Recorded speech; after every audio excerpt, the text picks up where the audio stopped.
Hashtag the wailing of Ward 5A. The rain lashed against the cracked windows of St. Aldrich's Hospital, a crumbling relic of stone and sorrow nestled in the fog-choked hills of a forgotten corner of Europe. The building loomed like a dying beast, its Gothic arches sagging under the weight of centuries, its walls stained with moss and secrets. No one knew exactly when it was built. Some said the 1700s, others whispered of foundations laid in the Dark Ages, carved from stone that seemed to drink in the light. The locals avoided it, crossing themselves when they passed its rusted gates, muttering about the cries that echoed from Ward 5A, even though the hospital had been abandoned for decades. Or so they thought. Dr. Elias Voss, a disgraced neurologist from Berlin, arrived at St. Aldrich's on a storm-soaked evening, his coat drenched and his suitcase heavy with regret. He was 42, gaunt, with eyes that carried the weight of too many sleepless nights. His career had crumbled after a botched procedure left a patient, a young woman named Anna, in a coma, her family's accusations still ringing in his ears like a curse. Now, this was his last chance, a mysterious offer from an anonymous benefactor to conduct research in the abandoned hospital. The letter, written in precise, almost clinical handwriting, promised funding, resources, and solitude. It also warned him, in stark, underlined text, to stay out of Ward 5A, the words heavy with an unspoken threat. "You're sure this is the place?" Elias asked the driver, a grizzled man with a scar running from his ear to his jaw, his face weathered like the cliffs that surrounded the hospital. The man didn't look at him, just nodded, his hands gripping the wheel as if eager to flee. "No one comes here," the driver muttered, his accent thick and unplaceable, his voice low as if afraid of being overheard. "Not unless they're mad. Or cursed." Elias forced a laugh, but it died in his throat as the hospital's silhouette emerged through the fog, its spires like claws reaching for the sky, its windows dark and hollow like empty eyes. The driver didn't help with the luggage. He sped off the moment Elias stepped out, tires screeching on the wet gravel, leaving him alone in the storm, the sound of the engine swallowed by the wind. The front doors groaned as Elias pushed them open, the wood warped and heavy, revealing a cavernous lobby. Dust swirled in the faint light filtering through broken stained glass windows, depicting saints with faces worn away by time, their eyes reduced to smears of color. The air was thick with the smell of mildew and something sharper, something metallic, like old blood, that clung to the back of Elias's throat. A cracked marble staircase spiraled upward, its steps worn smooth by countless feet, and faded signs pointed towards long-forgotten, surgical wing, maternity, Ward 5A. Elias's flashlight beam danced across the walls, catching glimpses of peeling paint and graffiti, "Leave 5" scrawled in red, the letters dripping like fresh wounds, the paint still wet despite the years of neglect. He wasn't alone. The benefactor's letter had mentioned a small team, 3 others, all strangers, each with their own reasons for being here, though none had been forthcoming about their motives. Elias found them in what was once the hospital's staff room, a damp chamber with a sagging table and chairs that creaked under their weight, the wood rotting from within. The generator they'd been promised hummed in the corner, its noise a low, guttural growl that set Elias's nerves on edge, like the heartbeat of something not quite dead. First was Clara, a nurse in her late 20s, her blonde hair tied back tightly, her eyes sharp but haunted, shadowed by things she'd seen and refused to name. She'd worked in war zones, patched up soldiers under gunfire, her hands steady even as her mind carried scars. Her fingers trembled as she lit a cigarette, the flame casting shadows on her pale face, accentuating the lines of exhaustion. "I don't scare easy," she said, her voice steady but her hands betraying her, the cigarette shaking as she exhaled. "But this place, it's wrong. You can feel it. Next was Theo, a wiry historian in his 50s, obsessed with St. Aldrich's past, his passion bordering on mania. His glasses were smudged, his gray hair wild, and his notebook was filled with frantic scribbles about the hospital's history, tales of plague, madness, and experiments that never made it into official records, buried by time and shame. "This place," he said, his voice low, almost reverent, his eyes gleaming with a mix of fear and fascination, "it's a graveyard for secrets. Ward 5A especially." Last was Marta, a medium in her 30s, her dark eyes darting as if she could see things the others couldn't, her presence both calming and unsettling.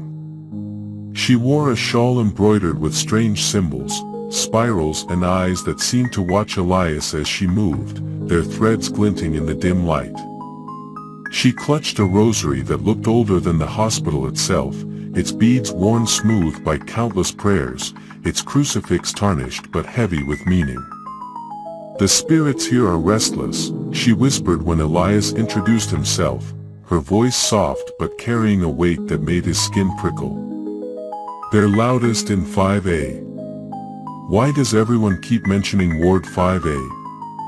Elias asked, his voice sharper than he intended, his nerves frayed by the hospital's oppressive silence. The others exchanged glances, the silence heavy, broken only by the generator's hum, its rhythm irregular, like a faltering pulse. Theo spoke first, leaning forward, his fingers tapping nervously on his notebook, the pages crinkling under his touch. "It's where the children were kept. Orphans, mostly. During the hospital's final years, they used 5A for experiments. Not the kind you read about in medical journals. The kind that make people disappear, patients, doctors, entire records." Clara snorted, exhaling smoke, her eyes narrowing. "Ghost stories. Every old hospital has them. Let's focus on why we're here, whatever this research is supposed to be."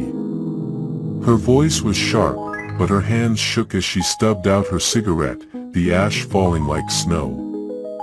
Marta's eyes narrowed, her rosary clicking in her hand, the beads moving faster now. "You don't believe, but you'll hear them soon enough. The crying. It never stops." Elias felt a chill, though the room was stifling, the air thick with damp and decay. "Enough," he said, trying to assert control, his voice echoing in the small space. "We're here to work, not chase rumors. Let's set up and get started."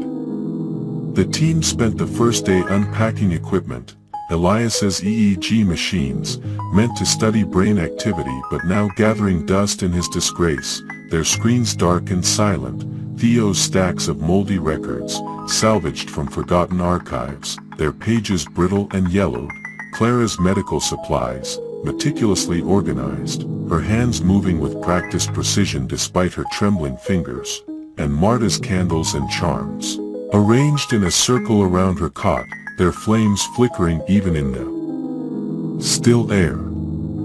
The hospital's power was long dead, so they relied on the generator, its hum a constant reminder of their isolation, its noise filling the silence like a heartbeat.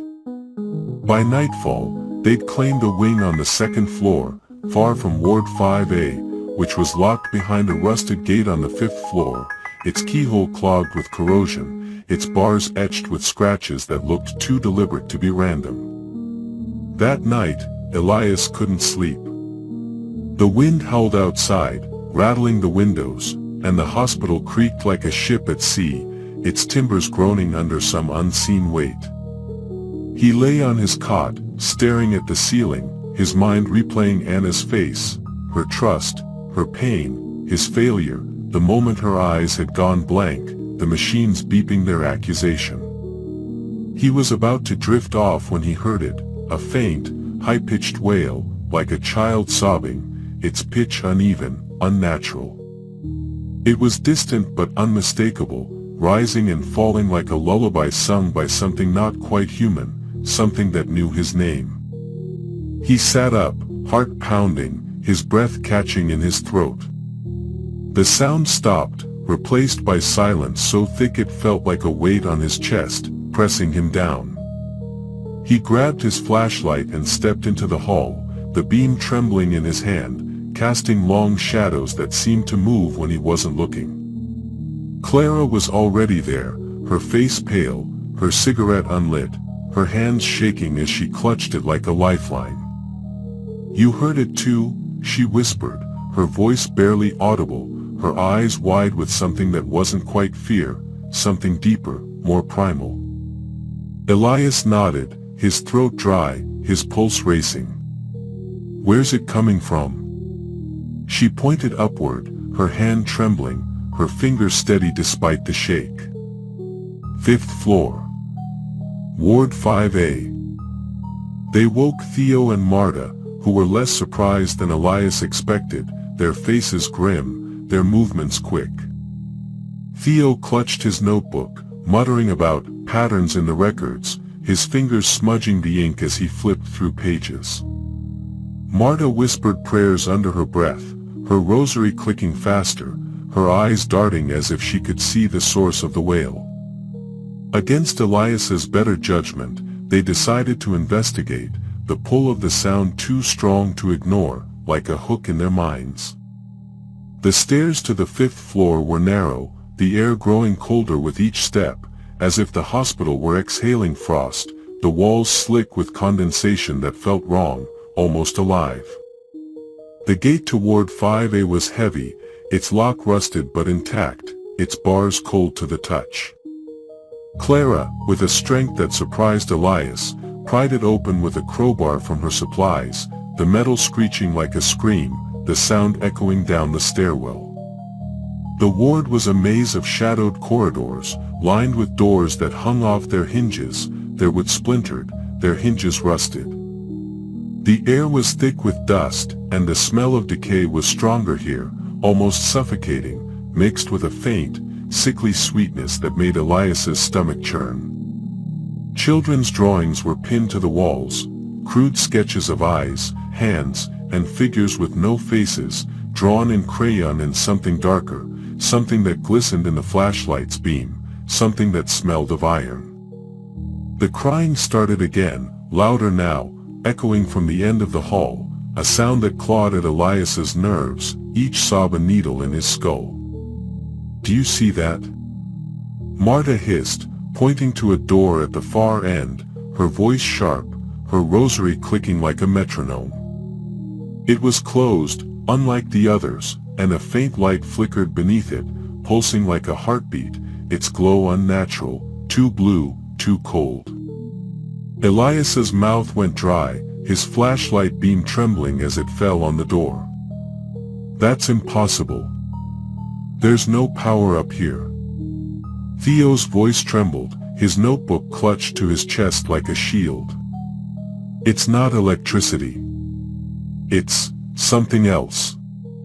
Clara gripped her crowbar tighter, her knuckles white, her eyes darting between the door and the shadows. "We should go back." But Marta was already moving toward the door, her rosary clicking in her hand, her face set with a determination that bordered on madness, her eyes gleaming with something Elias couldn't name. "They're calling us," she said, her voice low, almost reverent. "We can't ignore them." Against every instinct screaming in his head, Elias followed, the others trailing behind, their footsteps echoing in the silence, their breaths loud in the confined space. The crying grew louder, more desperate, as they approached, each sob a blade in their minds, each wail a promise of something worse. When Marta pushed the door open, the wail stopped abruptly, like a record scratching to a halt, the silence heavier than the sound had been. The room was empty, or so it seemed. A single bed sat in the center, its sheet stained and tattered, the mattress sagging as if it had borne too much weight, its frame rusted and bent. The walls were covered in scratches, deep and jagged, as if someone had clawed at them until their fingers bled, the marks forming patterns that looked almost deliberate, almost alive. And in the corner, barely visible in the dim light, was a small figure, a child, no older than 7, curled up and sobbing, its back to them, its body shaking with each cry. "Who's there?" Elias called, his voice shaking, his flashlight beam trembling as it fell on the figure, its light dimming as if swallowed by the dark. The figure didn't move, but the crying stopped, the silence sudden and oppressive.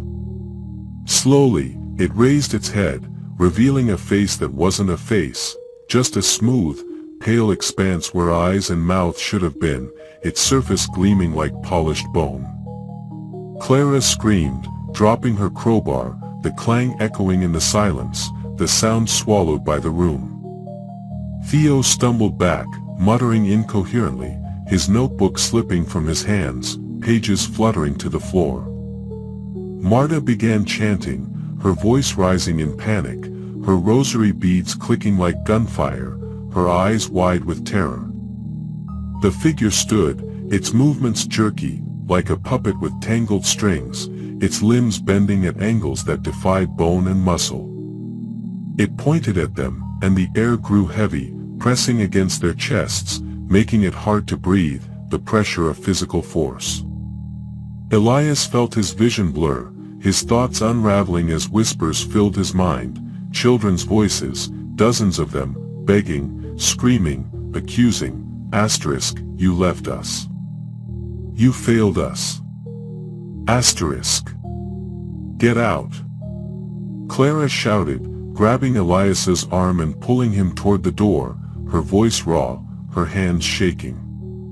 But the door slammed shut, the lock clicking into place with a sound like a gunshot, the metal echoing in the silence. The figure tilted its head, and the whispers became a deafening chorus, drowning out their screams, a cacophony of pain and rage that seemed to come from the walls themselves, from the floor, from the air. The hospital shifted around them, the walls bending, the floor tilting, as if the building were alive and angry, its pulse a low thrum beneath their feet.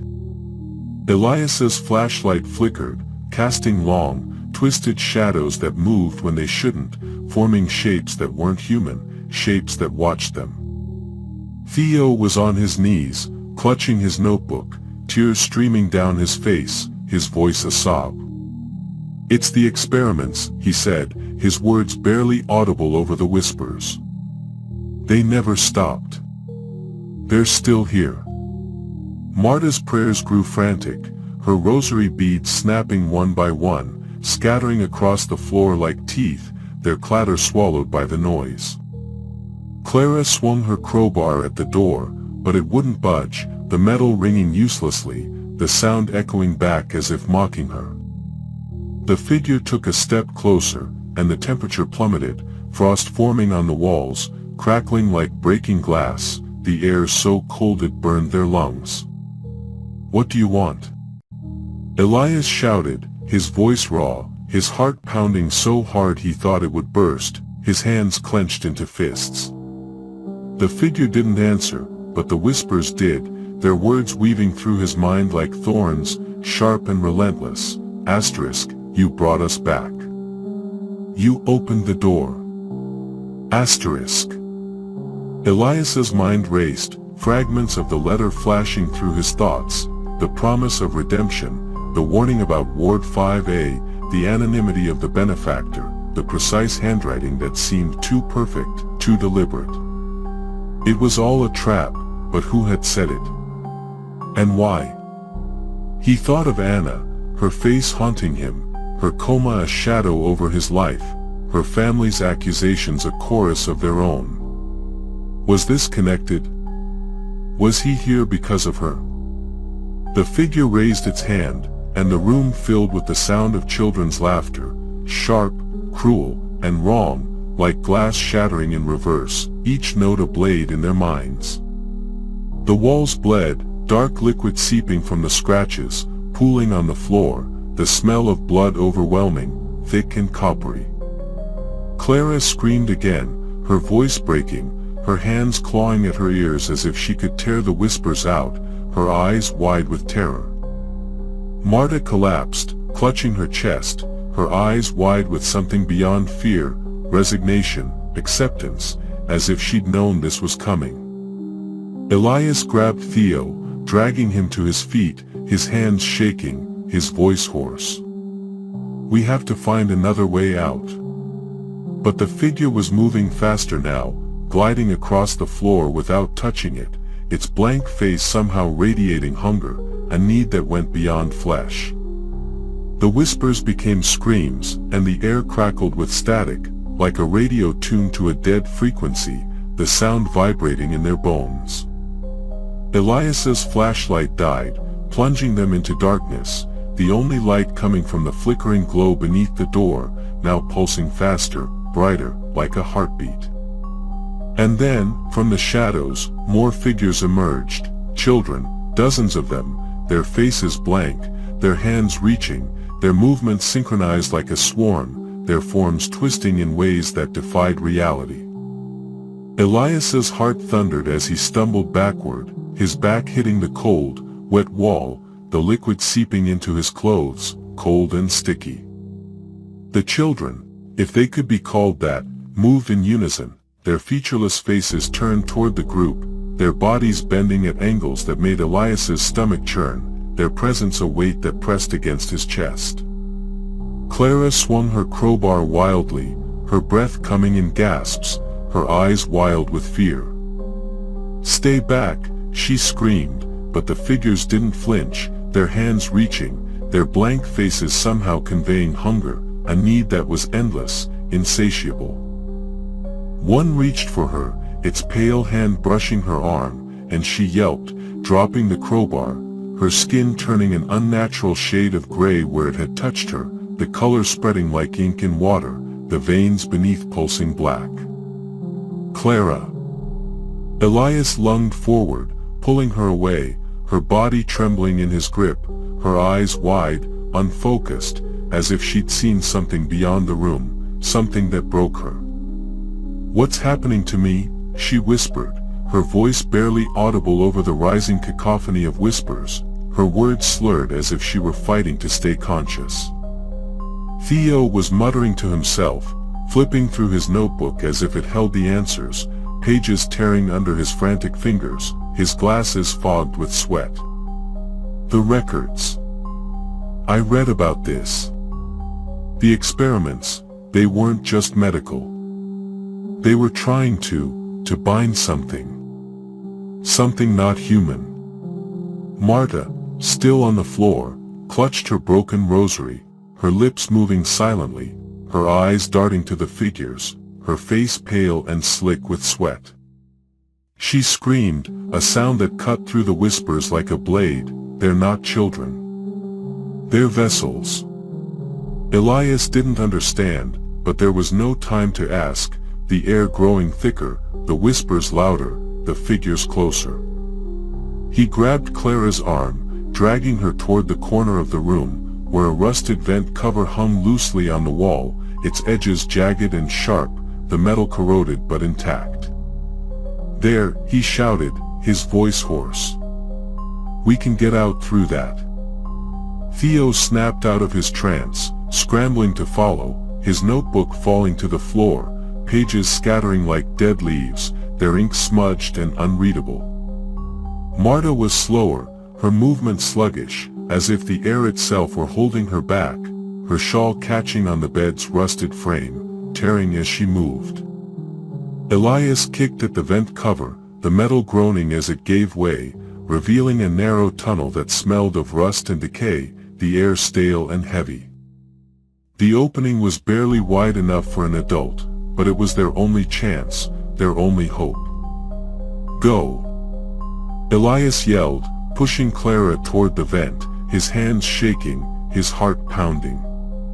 She hesitated, her eyes fixed on the figures, their blank faces filling her vision, then dove in, crawling frantically, her breath hitching in sobs, her gray arm dragging behind her. Theo followed, his glasses slipping, his hands scraping against the metal, leaving streaks of blood. Elias turned to Marta, who was still on her knees, her face pale, her eyes wide with terror, her lips moving in a silent prayer. "Marta, come on," he shouted, his voice raw, his hands reaching for her. She shook her head, her voice a whisper, barely audible over the screams of the chorus. "I can't. They see me. They know me." Before Elias could argue, one of the figures lunged, its hand wrapping around Marta's ankle, its touch like frostbite, cold and burning. She screamed, a sound that tore through the room, and was yanked backward, disappearing into the mass of blank-faced children, their forms swallowing her like a wave, their hands pulling her into the dark.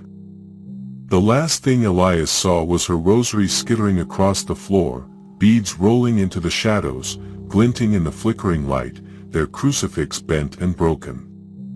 He dove into the vent, his breath ragged, the metal cold against his skin, biting into his palms, the tunnel tight and claustrophobic. The air was stale, heavy with the smell of rust and something organic, something alive, something that made his skin crawl. Behind him, Marta's screams faded, replaced by an eerie silence that was somehow worse, broken only by the distant hum of the generator, now irregular, stuttering like a dying heart. He crawled, his flashlight flickering back to life, casting weak beams ahead, illuminating Clara and Theo's frantic forms, their breathing loud in the confined space, their movements desperate. "Where does this go?" Clara gasped, her voice echoing off the metal, her words slurred, her gray arms scraping against the walls, leaving streaks of something dark and wet.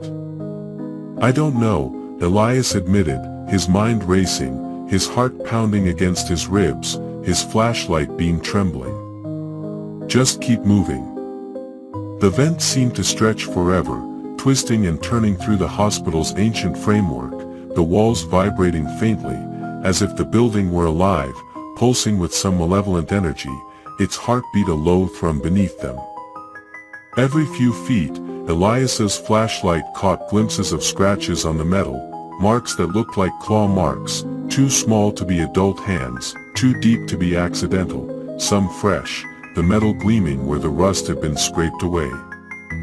Elias's stomach churned at the thought of what had made them, his mind conjuring images of small, pale hands, their fingers sharp and relentless.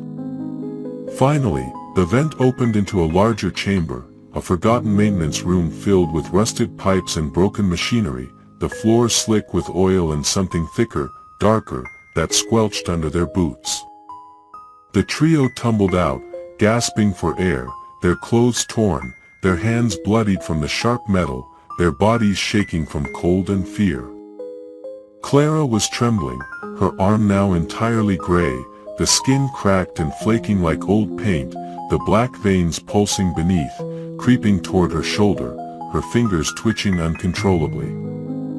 Theo was pale, his eyes darting around the room, his hands empty without his notebook, his face a mask of terror and loss, his glasses gone, his eyes exposed and vulnerable. "We left her," Clara whispered, her voice breaking, her eyes glistening with tears, her gray arm hanging limp at her side. "We left Marta." "There was nothing we could do," Elias said, though the words felt hollow, his guilt a weight in his chest, his mind replaying Marta's scream, the way she'd been pulled into the dark, her eyes pleading even as she accepted her fate. Theo sank to the floor, his hands shaking, his voice barely audible, his eyes fixed on the shadows as if expecting the figures to appear. "This place, it's not just haunted.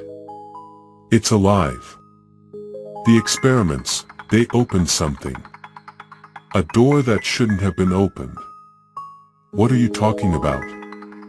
Elias snapped, his fear turning to anger, his hands clenched into fists, his nails digging into his palms. "What experiments?" Theo's eyes were wild, his voice rising, cracking with desperation, his hands clutching his coat as if it could protect him. "I found records in the archives. Decades ago, the doctors here weren't just treating patients. They were trying to harness something they called the eternal chorus. They thought they could use the children, their minds, to connect with it, to control it. But it went wrong. The children didn't survive. None of them did.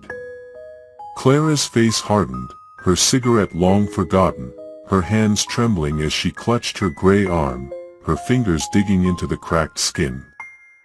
That's insane. You're saying they killed kids for some occult nonsense? Not nonsense, Theo said, his voice rising, his eyes darting to the shadows, his hands shaking. You saw those things. They're not ghosts. There's something worse.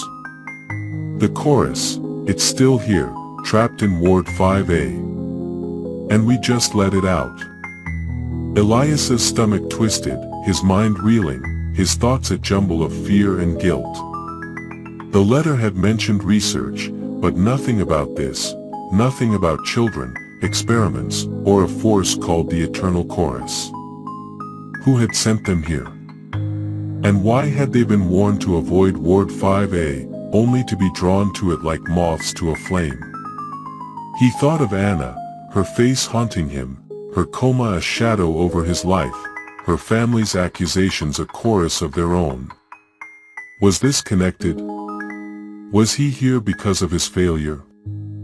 Before anyone could speak, the room shook, a low rumble that made the pipes groan and the dust fall from the ceiling like ash, the air growing colder, the smell of decay stronger, overwhelming. The whispers returned, faint at first, then louder, filling the room with a chorus of children's voices, each one sharp and accusing, their words weaving through their minds. Asterisk, you can't leave. You belong to us. Asterisk. Clara grabbed a wrench from the floor, her knuckles white, her gray arm trembling but still gripping the metal, her eyes wild with fear. We need to get out of this place. Now. Elias nodded, his mind racing, his flashlight flickering as he scanned the room, its beam catching glimpses of rusted machinery and shadows that seemed to move when he wasn't looking. There has to be another way to the lower floors. We can't go back through 5A. Theo pointed to a rusted ladder in the corner, leading to a hatch in the ceiling, its edges corroded but intact, its surface slick with condensation. That might take us to the roof. From there, we can find a way down. They climbed, the ladder creaking under their weight, the metal cold and slick, threatening to give way. The whispers followed, growing louder, more insistent, weaving through their thoughts like threads of ice, their words sharp and relentless. As Elias reached the hatch, he felt something brush against his leg, a cold, fleeting touch that made his skin crawl, like fingers made of frost, sharp and biting.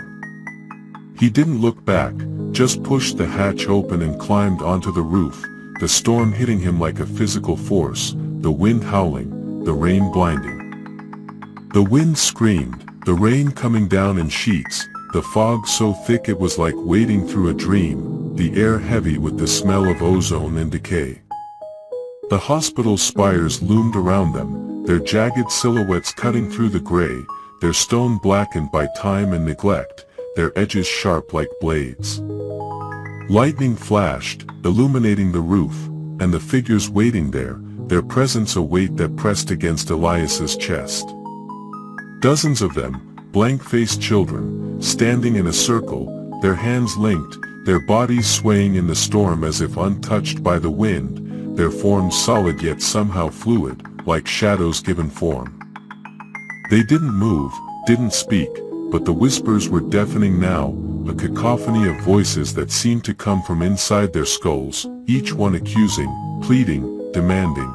Asterisk, you opened the door. You set us free. Asterisk. Clara screamed, backing toward the edge of the roof, her wrench raised, her gray arm shaking violently, her eyes wide with terror. Theo froze, his eyes wide, his glasses gone, his face exposed and vulnerable, his hands clutching his coat as if it could protect him. Elias's heart pounded as he realized there was no way out, the children's circle tightening, their blank faces turned toward the trio, their presence a weight that made his knees buckle. And then, from the center of the circle, a new sound emerged, a low, guttural chant, not in any language Elias knew, a sound that vibrated in his bones, making his teeth ache, his head throb. The air shimmered, and the rain seemed to freeze in midair, droplets hanging like glass, reflecting the lightning in fractured patterns, each one a distorted image of the figures. The figures parted, and a new shape emerged, a figure taller than the others, its form shifting, as if made of smoke and shadow, its edges bleeding into the storm, its presence a weight that made Elias's vision blur, his breath catch in his throat. "You opened the door," it said, its voice a chorus of screams, laughter, and sobs, a sound that tore at the edges of reality, each note a blade in their minds. "Now you will join the chorus." Elias's vision blurred, the world dissolving into a haze of gray and black, the shadow figure looming larger, its form pulsing as if drawing energy from the storm, its edges sharp and jagged, like a wound in the air. The blank-faced children swayed, their hands still linked, their movements synchronized like a grotesque dance, their blank faces somehow radiating hunger, a need that was endless, insatiable. The chant grew louder, a rhythm that thrummed in Elias's chest, making his heart stutter, his thoughts fragment, his memories surfacing unbidden, Anna's face, her trust, her pain, his failure. Clara was the first to break the paralysis, her survival instinct kicking in despite the fear, her eyes wild but determined. "Run!" she screamed, grabbing Elias's arm and pulling him toward the edge of the roof, her wrench slipping from her gray hand, clattering against the stone, the sound swallowed by the storm.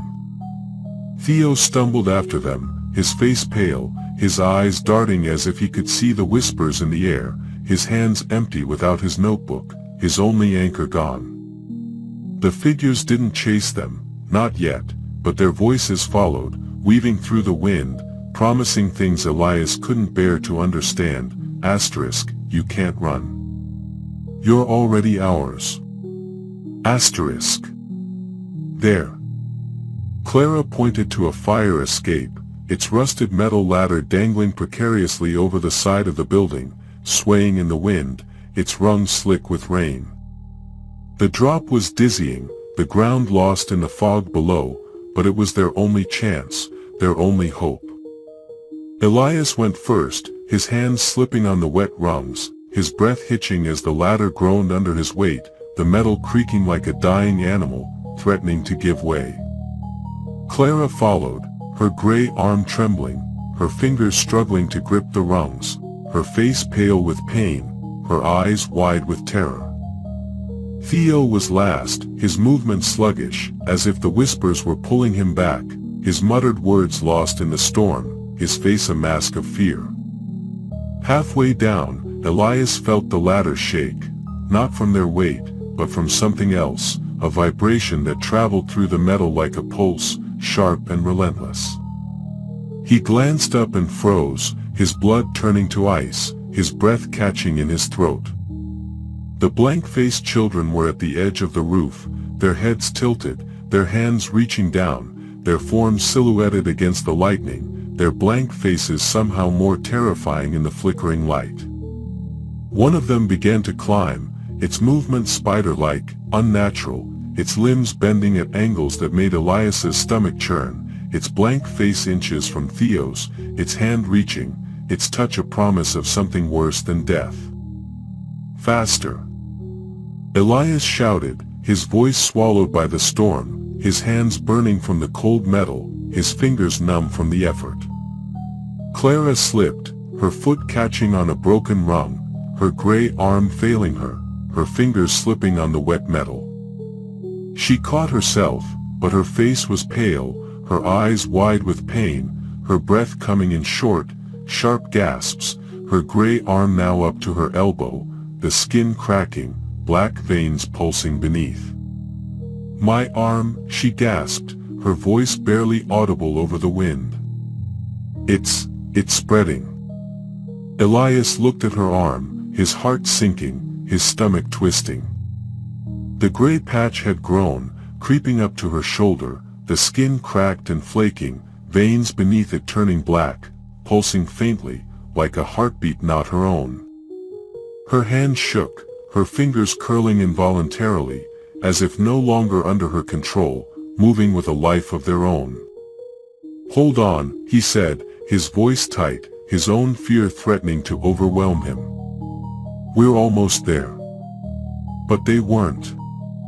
The fire escape ended at a boarded-up window on the 3rd floor, the wood splintered but solid, nailed shut with rusted spikes, their heads bent and jagged.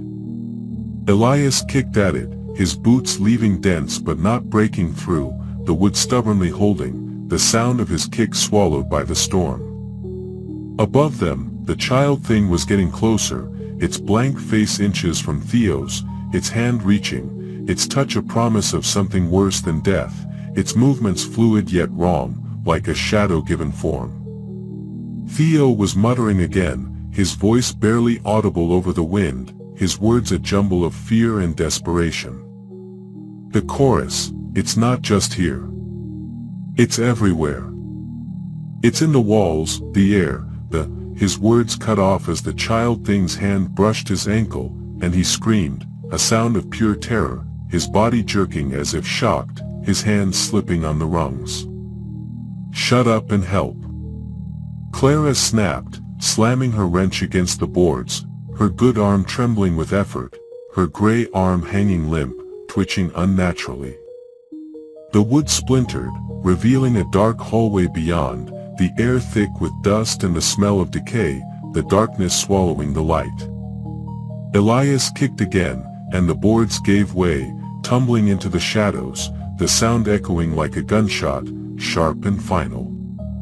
They scrambled through, collapsing onto the floor, their breaths ragged, their bodies shaking from cold and fear, their clothes soaked and torn. The hallway was different from Ward 5A, narrower, older, the walls seeming to pulse faintly, as if the hospital were breathing, its heartbeat a low thrum beneath their feet, the air heavy with the smell of rot and something sweeter, like overripe fruit, cloying and wrong.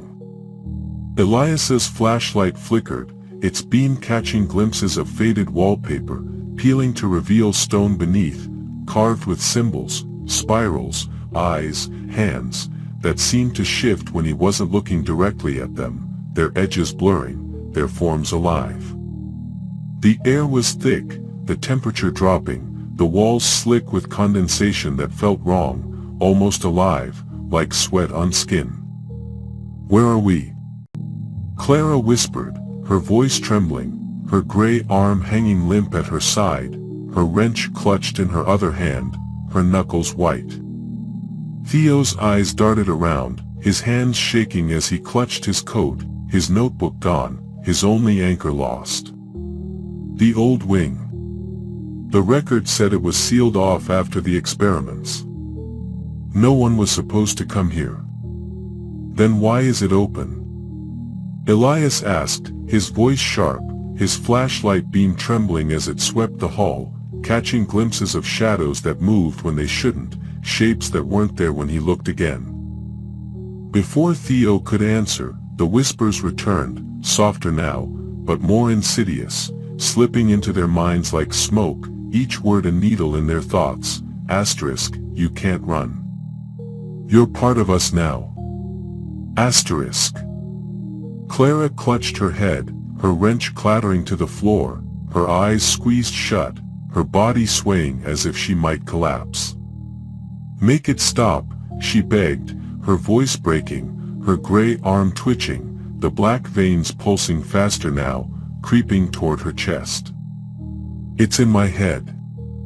Elias grabbed her shoulders, forcing her to look at him, his own fear a tight knot in his chest, his hands shaking as he held her. "Focus, Clara. We're getting out of here.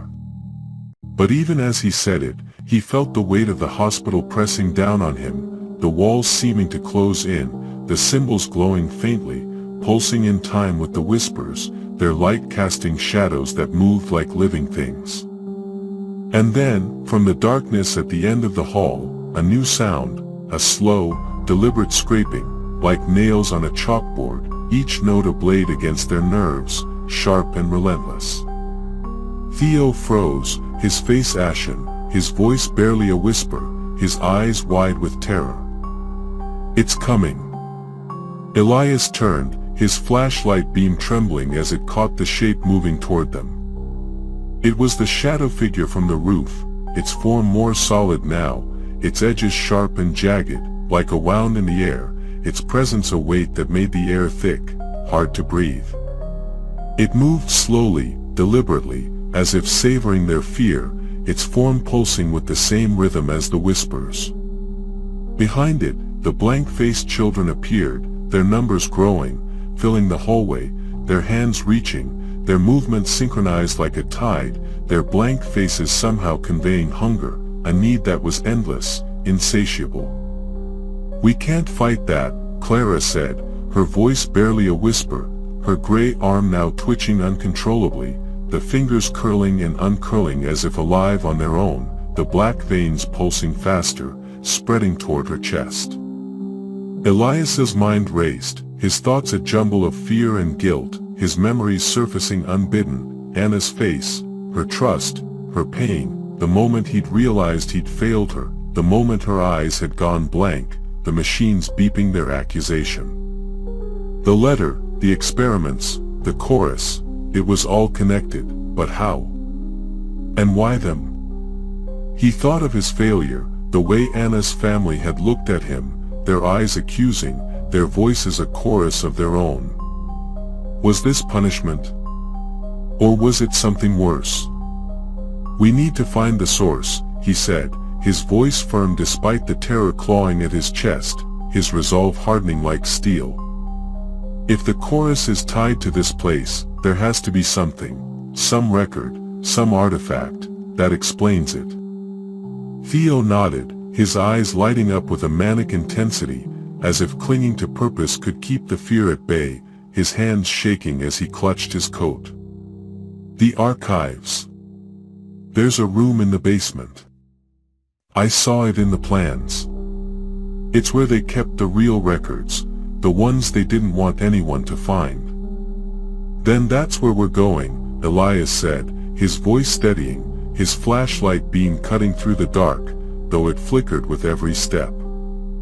"Lead the way." They moved quickly, the scraping sound growing louder behind them, the whispers weaving through their thoughts, accusing, promising, threatening, their words sharp and relentless. The hallway twisted, the walls narrowing, the symbols glowing brighter, their light casting shadows that moved like living things, their forms twisting and writhing. Elias felt his thoughts fraying, memories surfacing unbidden, Anna's face, her eyes wide with trust before the procedure went wrong, the sound of her family's accusations, the weight of his failure pressing down on him. He shook his head, forcing himself to focus, his flashlight beam a lifeline in the dark, though it flickered with every step, its light growing weaker. The stairs to the basement were hidden behind a rusted door, the metal cold and slick with moisture, the handle sticking as if reluctant to open, its surface etched with the same symbols, now glowing faintly. Theo pushed it, his hands shaking, and the door groaned open, revealing a spiral staircase that descended into darkness, the steps slick with mold and something thicker, darker, that squelched under their boots. The air grew heavier, the smell of decay overwhelming, mingled with that sickly sweet scent that made Elias's stomach churn, his throat tight. His flashlight flickered, its beam barely penetrating the gloom, the shadows seeming to swallow the light, their edges sharp and alive. As they descended, the whispers grew louder, more distinct, each voice a blade in their minds, their words cutting deeper. Asterisk, you failed her. You'll fail them too. Asterisk. Elias stumbled, catching himself on the railing, the cold metal biting into his palm, his breath visible in the freezing air. "Did you hear that?" he asked, his voice shaking, his heart pounding, his flashlight beam trembling as it swept the stairs. Clara nodded, her face pale, her gray arm now up to her shoulder, the skin cracking, black veins pulsing beneath, her eyes wide with terror. "It knows things," she whispered, her voice trembling, her words slurred as if she were fighting to stay conscious. "Things I've never told anyone." Theo's voice was a whisper, his eyes wide with terror, his hands shaking as he clutched his coat. "It's the chorus. It sees everything, your fears, your guilt. It feeds on them." The basement was a labyrinth of tunnels, the walls lined with cracked tiles and rusted pipes, the floor slick with something that wasn't water, something that squelched under their boots, leaving dark streaks. Elias's flashlight caught glimpses of old medical equipment, gurneys tipped over, their wheels rusted, syringes scattered like bones, charts yellowed and curling, their ink faded but still legible in fragments. Subject 47, no response. Subject 62, seizures. Subject 89, dawn, and everywhere, the symbols, carved into the walls, the floor, even the ceiling, glowing with a sickly light, pulsing in time with the whispers, their rhythm a heartbeat that wasn't human. They found the archive room at the end of a long tunnel, its door heavy and iron, etched with the same symbols, now glowing so brightly they hurt to look at, their light casting shadows that moved like living things. Theo hesitated, his hand on the handle, his face pale, his eyes wide with terror. "This is it," he said, his voice trembling, his hand shaking as he gripped the handle. "But I don't know if we should go in." "We don't have a choice," Elias said, pushing past him, his heart pounding, his flashlight beam shaking in his hand, its light flickering as if afraid. The door groaned as it opened, revealing a cavernous room filled with shelves, each one packed with files, journals, and strange, leather-bound books, their covers embossed with symbols that seemed to writhe in the light, their edges sharp and alive. The air was thick with dust, the smell of old paper mingling with something sharper, something alive, something that made Elias's skin crawl, his throat tight. Clara stayed by the door, her wrench raised, her eyes fixed on the tunnel behind them, her gray arm twitching, the black veins pulsing faster, creeping toward her chest, her breath coming in short, sharp gasps. "Hurry," she said, her voice tight, her eyes wide with terror. "They're coming." Elias and Theo tore through the shelves, pulling down files and flipping through pages, their hands shaking, their breaths loud in the silence, their fingers smudging the ink. The records were a nightmare, reports of children subjected to surgeries without anesthesia, their minds probed with electrodes, their bodies injected with unknown substances, their screams recorded in clinical detail, their pain reduced to numbers and charts.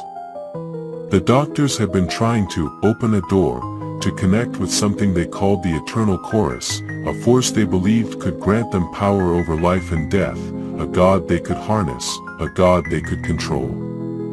"Look at this," Theo said, holding up a journal, its pages filled with frantic handwriting, the ink smudged with what looked like blood, the words trembling as if written in fear.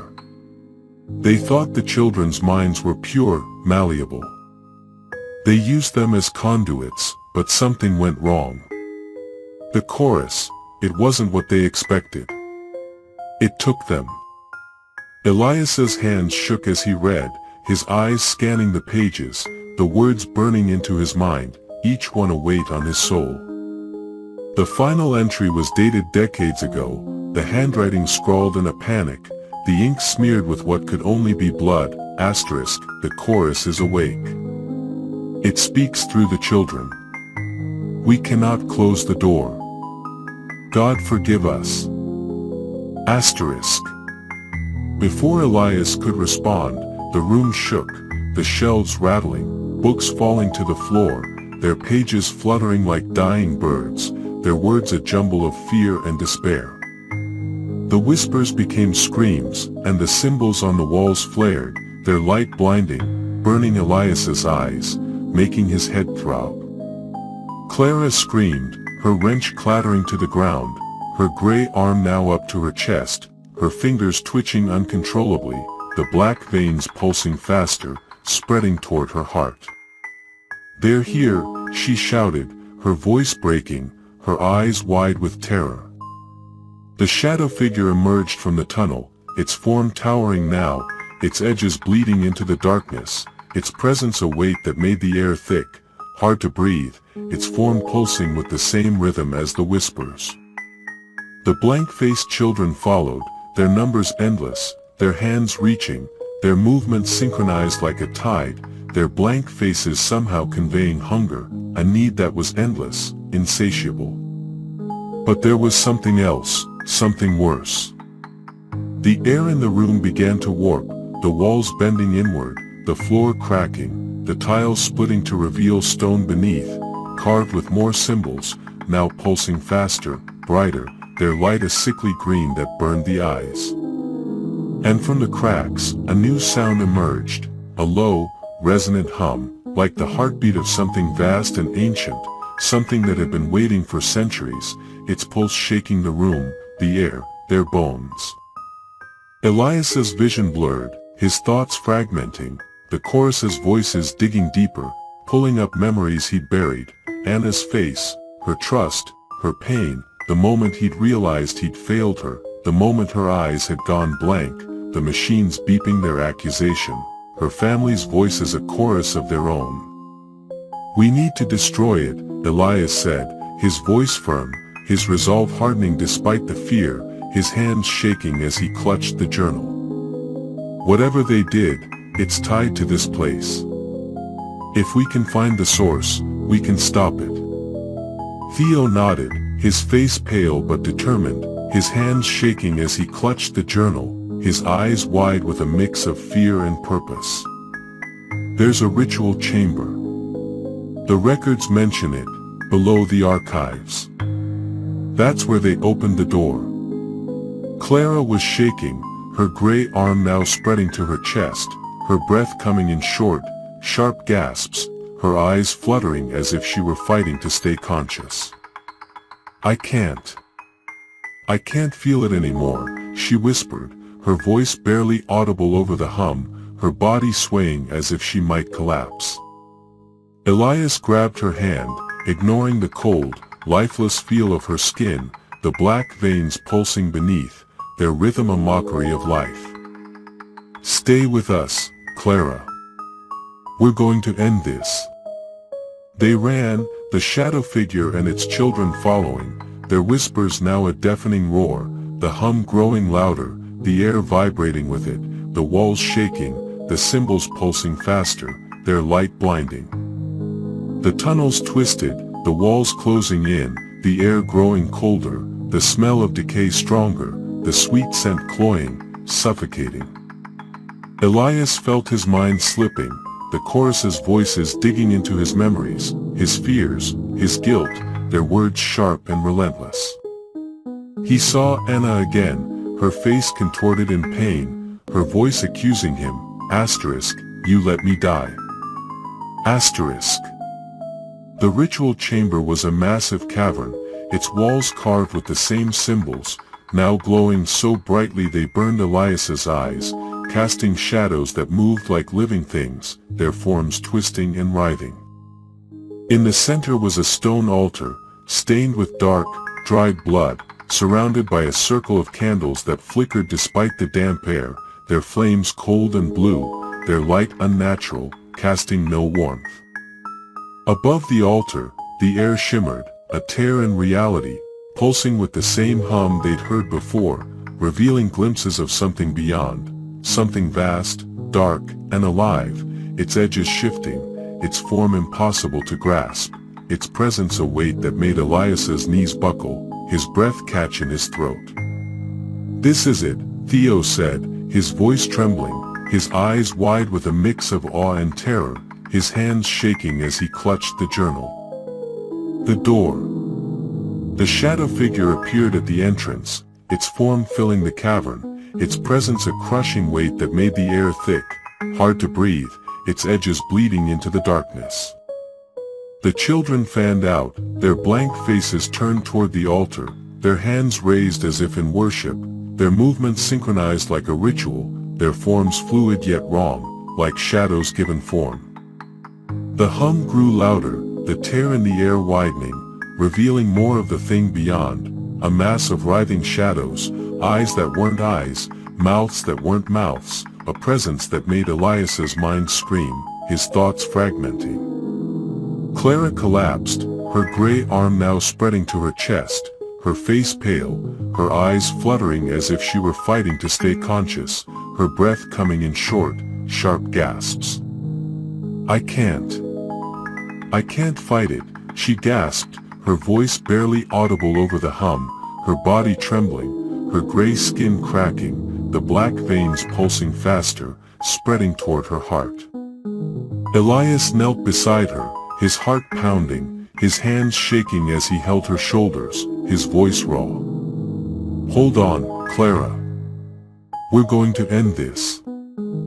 Theo was flipping through the journal, his hands shaking, his voice frantic, his eyes wide with terror. There's a ritual to close the door. It needs a sacrifice, a willing one. Elias's blood ran cold, his breath catching in his throat, his heart pounding. What? Theo's eyes were filled with tears, his voice breaking, his hands shaking as he clutched the journal. Someone has to stay. To seal it. Before Elias could respond, the shadow figure spoke, its voice shaking the cavern, a chorus of screams, laughter, and sobs that tore at the edges of reality, each note a blade in their minds. You cannot close what was opened. You are ours. The children advanced, their hands reaching, their whispers now a scream, their words sharp and relentless. Asterisk, join us. Become us. Asterisk. Elias grabbed a candle from the altar, its flame cold against his skin, burning without heat, its light blue and unnatural. Theo, tell me what to do, he shouted, his voice raw, his heart pounding, his hands shaking as he held the candle. Theo's voice was barely audible, his hands shaking as he read from the journal, his eyes wide with terror. Burn the journal. On the altar. It's the anchor, the thing tying the chorus to this place. Elias didn't hesitate. He threw the journal onto the altar, the pages catching fire as the candle touched them, the flames leaping up, blue and cold, consuming the paper, the ink, the words, the blood.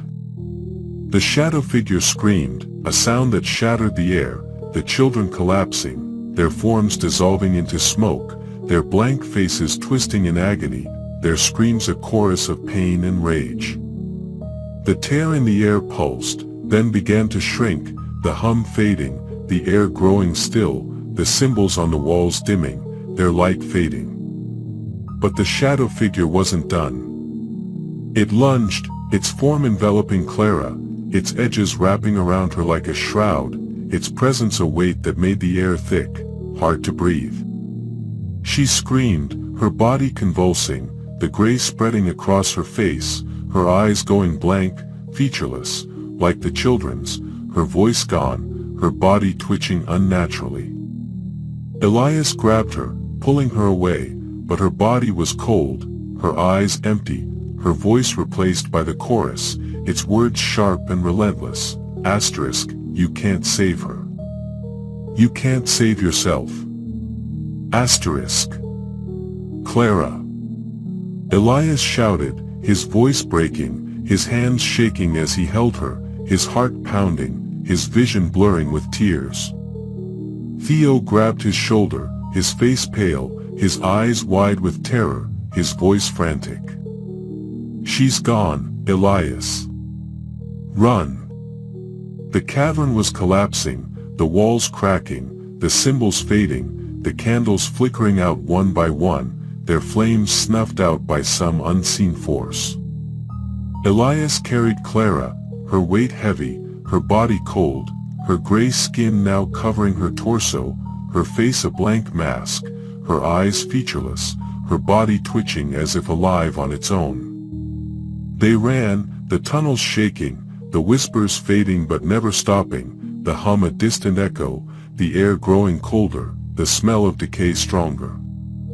They reached the lobby, the front doors in sight, the storm raging outside, the wind howling, the rain blinding.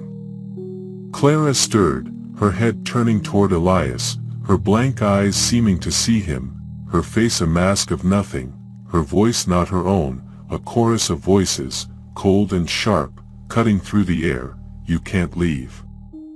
You belong to the chorus. Elias dropped her, stumbling back, his heart pounding, his breath coming in gasps, his hands shaking as he backed away. Theo grabbed him, pulling him toward the doors, his voice frantic, his eyes wide with terror. She's gone, Elias. Run. They burst into the storm, the hospital crumbling behind them, the walls collapsing, the spires falling, the stone shattering like glass, the sound swallowed by the wind. The fog swallowed the hospital, its silhouette disappearing as if it had never been, its presence a weight that lingered in their minds. But as they ran, Elias felt the weight of the chorus still inside him, its voices promising he'd never truly escape, their whispers a constant echo in his mind. You're ours. You'll always be ours. The storm raged around them, the rain blinding, the wind tearing at their clothes as they stumbled down the hill, the gravel slick under their boots, the fog so thick it was like wading through a dream. Elias's mind was a fog of fear and guilt. Clara's blank face burned into his memory, her voice, not her voice, echoing in his skull, her words a chorus of accusation and promise. Theo was beside him, his breath ragged, his face pale, his eyes darting as if he could still see the children in the shadows, his hands shaking, his coat torn and soaked. We made it, Theo gasped, his voice barely audible over the wind, his hands on his knees, his breath coming in short, sharp gasps. We're out. But Elias didn't feel out. The weight of the hospital was still on him, the whispers still there, softer now but never gone, like a pulse in his veins, a heartbeat not his own. He looked back, the fog so thick he could barely see the hospital's outline, but he felt it watching, waiting, its presence a weight that pressed against his chest. It's not over, he said, his voice hollow, his hands trembling as he clutched his flashlight, its beam useless in the fog, its light flickering and weak. Theo stopped, his hands on his knees, his breath coming in short, sharp gasps, his eyes wide with terror. The journal, we burned it. The door should be closed. Elias shook his head, his hands trembling, his heart pounding. You saw Clara. It's not just the hospital. It's in us. Theo's face crumpled, his eyes filling with tears, his voice breaking. What do we do? Elias didn't have an answer, his mind a jumble of fear and guilt, his thoughts fraying at the edges. He thought of the letter, the anonymous benefactor, the warning about Ward 5A, the precise handwriting that seemed too perfect, too deliberate. Someone had wanted them here, had known what would happen, had set the trap. But who? And why? He thought of Anna again, her coma, his failure, the way her family had looked at him, their eyes accusing, their voices a chorus of their own. Was this connected? Was he here because of her? We need to find out who sent us here, Elias said, his voice firm despite the fear, his resolve hardening like steel, his hands clenched into fists. There's a town nearby. They'll know something about this place.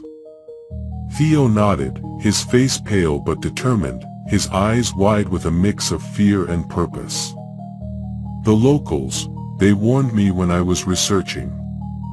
They said never to come here. They said the hospital takes people. Then we'll make them talk, Elias said, his jaw tight, his resolve hardening, his flashlight beam cutting through the fog, though it flickered with every step. We need answers. They stumbled through the fog, the storm raging around them, the wind howling, the rain blinding, the whispers a constant hum in their minds, their words sharp and relentless. The town was a cluster of stone houses, their windows dark, their doors locked, the streets empty despite the early hour, the air heavy with the smell of wet stone and fear. Elias knocked on the first door he saw, his fist pounding against the wood, the sound swallowed by the storm, his hands shaking from cold and fear. An old woman answered, her face lined with age, her eyes sharp and wary, her hands clutching the doorframe as if it could protect her. "You're from the hospital," she said, her voice low, her accent thick, her eyes narrowing as she looked at them. "You shouldn't be here." "We need to know about St. Aldrich's," Elias said, his voice urgent, his hands shaking as he clutched his flashlight, its beam flickering in the fog. "What happened there? Who sent us?" The woman's eyes narrowed, her hand tightening on the doorframe, her knuckles white. "No one sent you. You were called. The chorus always calls its own." Elias's blood ran cold, his heart pounding, his breath catching in his throat. "What do you mean?" She leaned closer, her voice a whisper, her breath warm against the cold air, her eyes gleaming with something like pity, something like fear. "The hospital never lets go.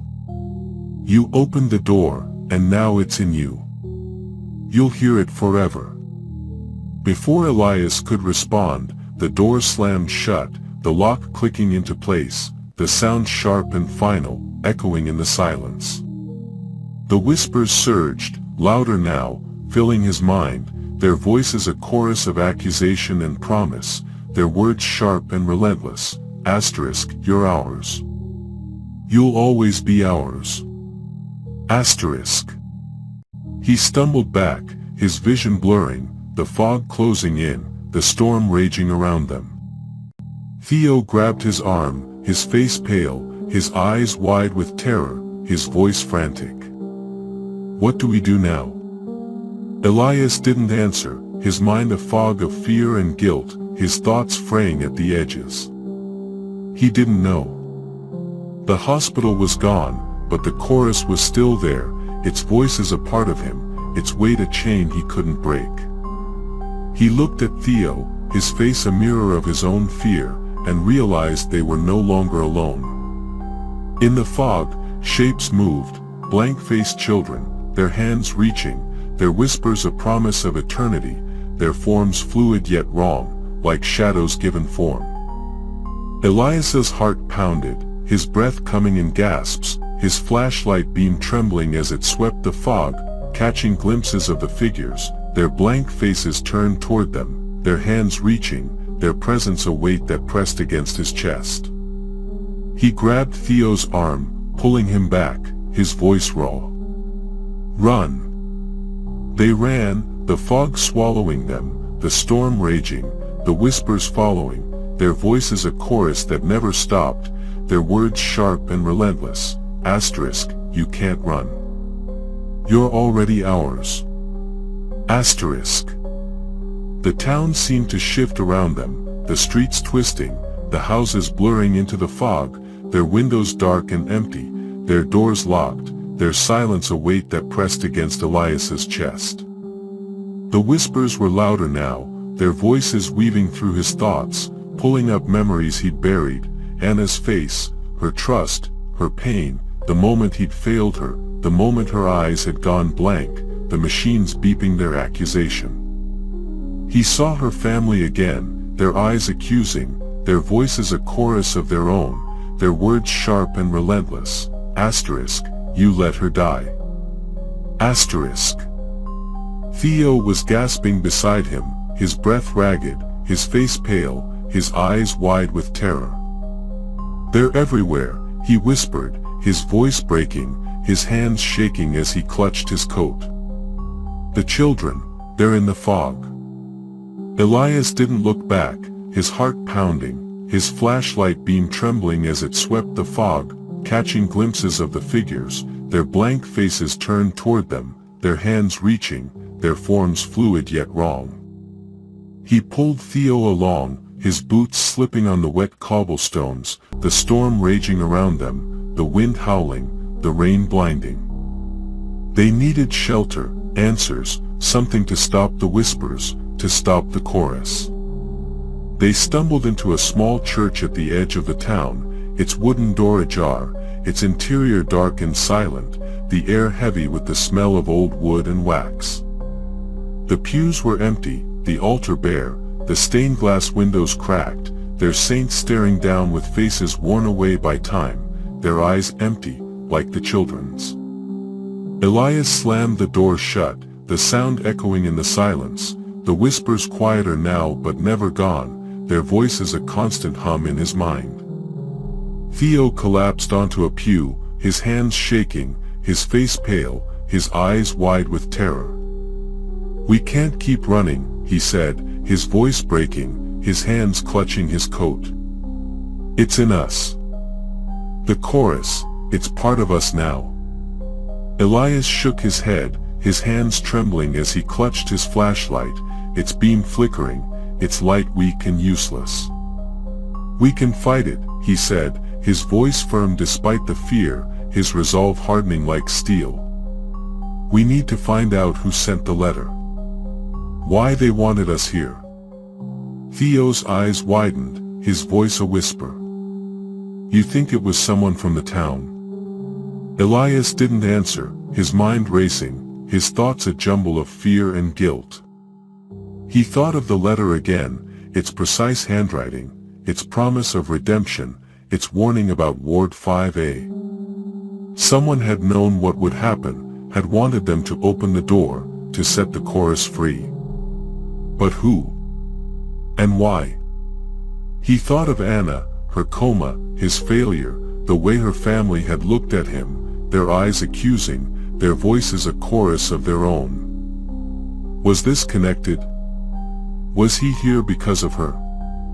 He moved to the altar, his flashlight beam sweeping the room, catching glimpses of shadows that seemed to move when he wasn't looking, their forms fluid yet wrong. The air was heavy, the smell of wax and decay stronger now, the whispers louder, their voices weaving through his thoughts, accusing, promising, threatening.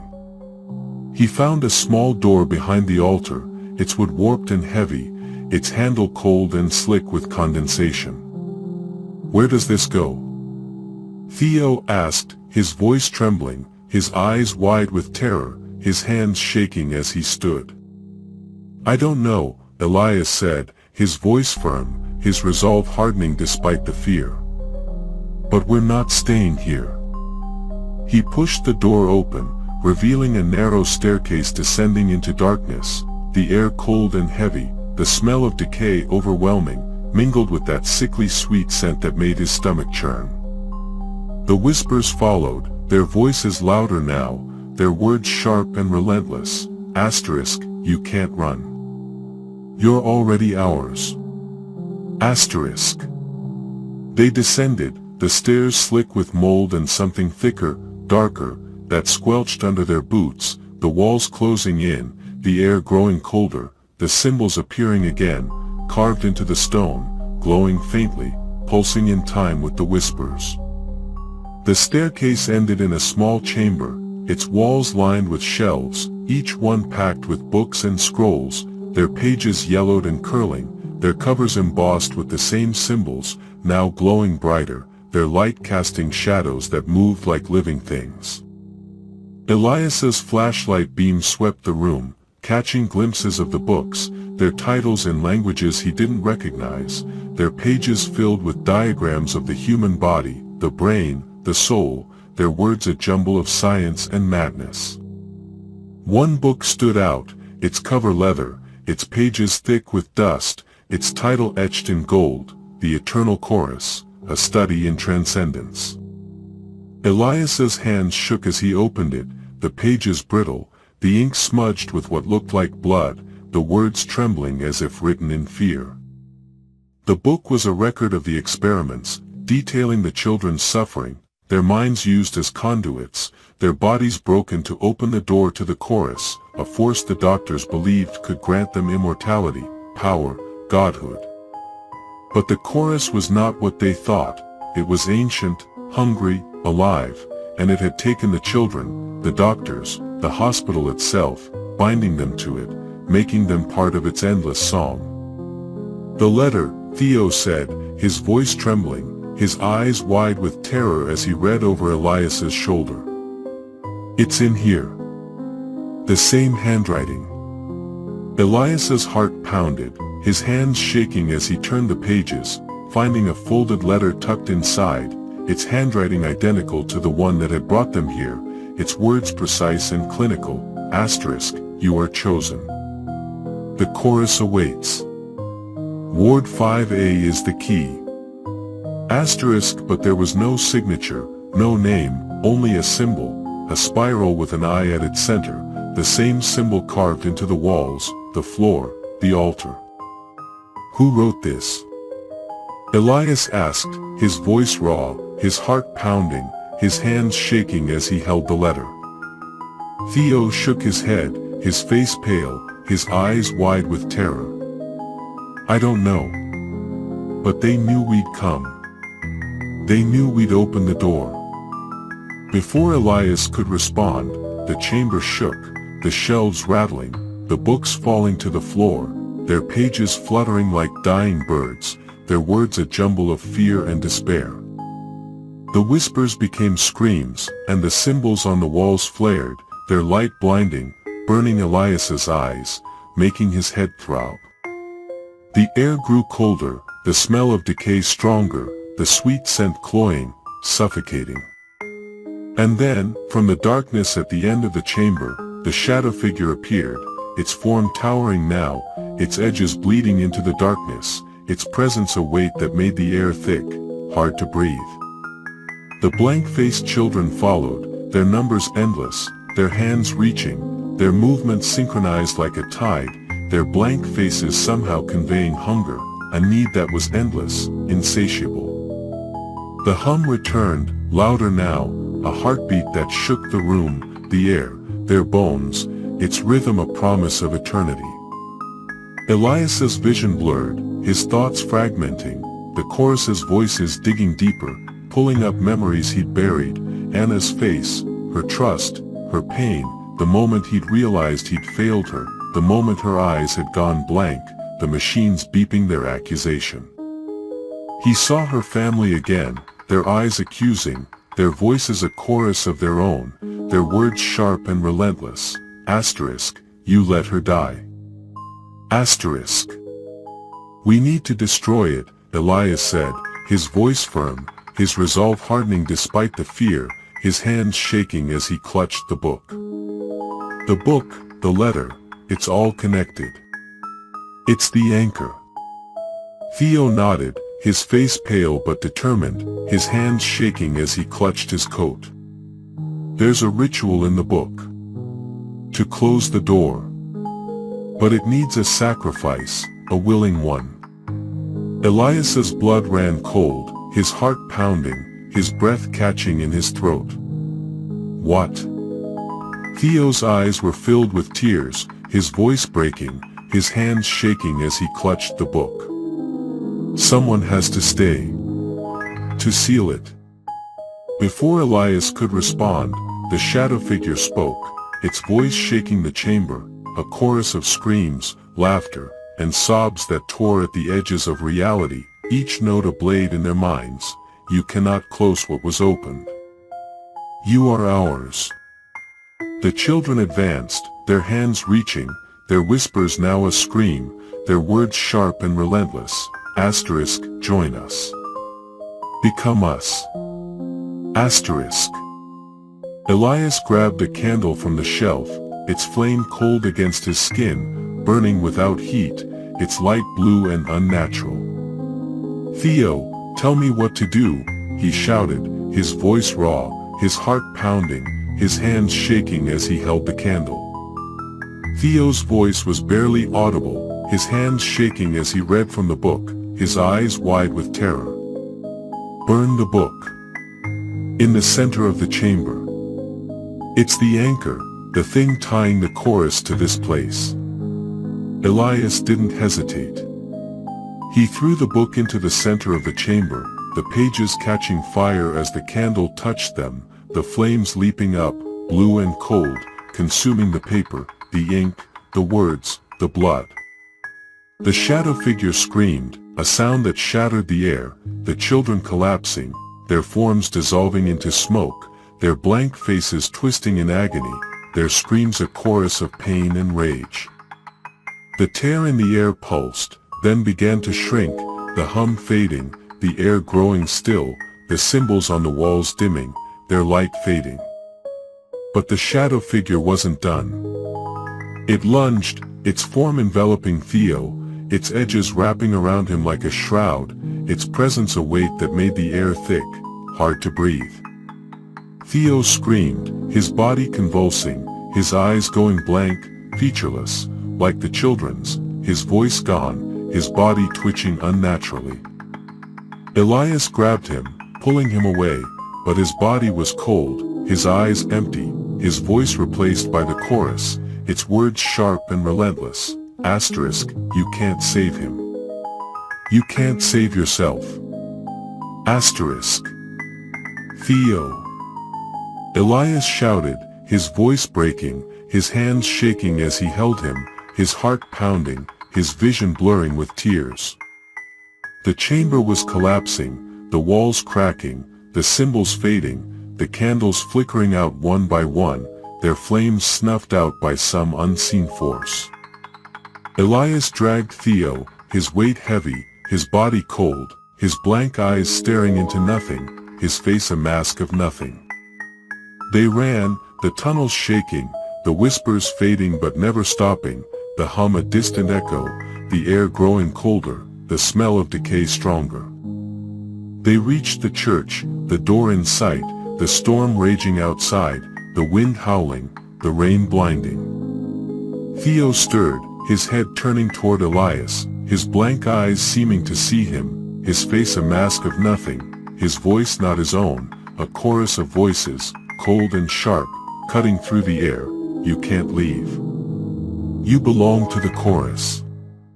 Elias dropped him, stumbling back, his heart pounding, his breath coming in gasps, his hands shaking as he backed away.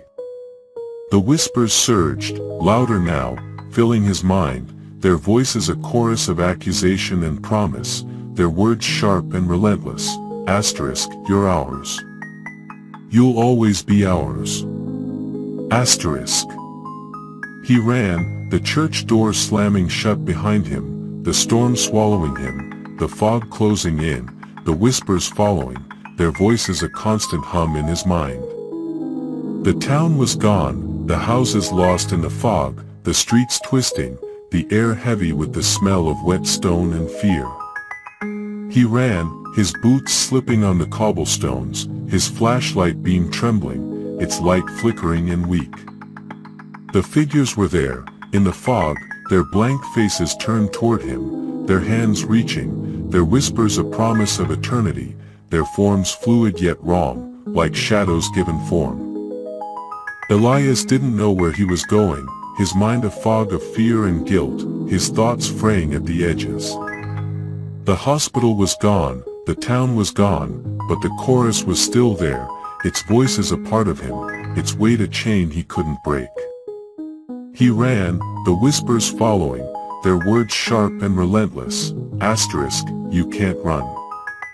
You're already ours. Asterisk. To be continued.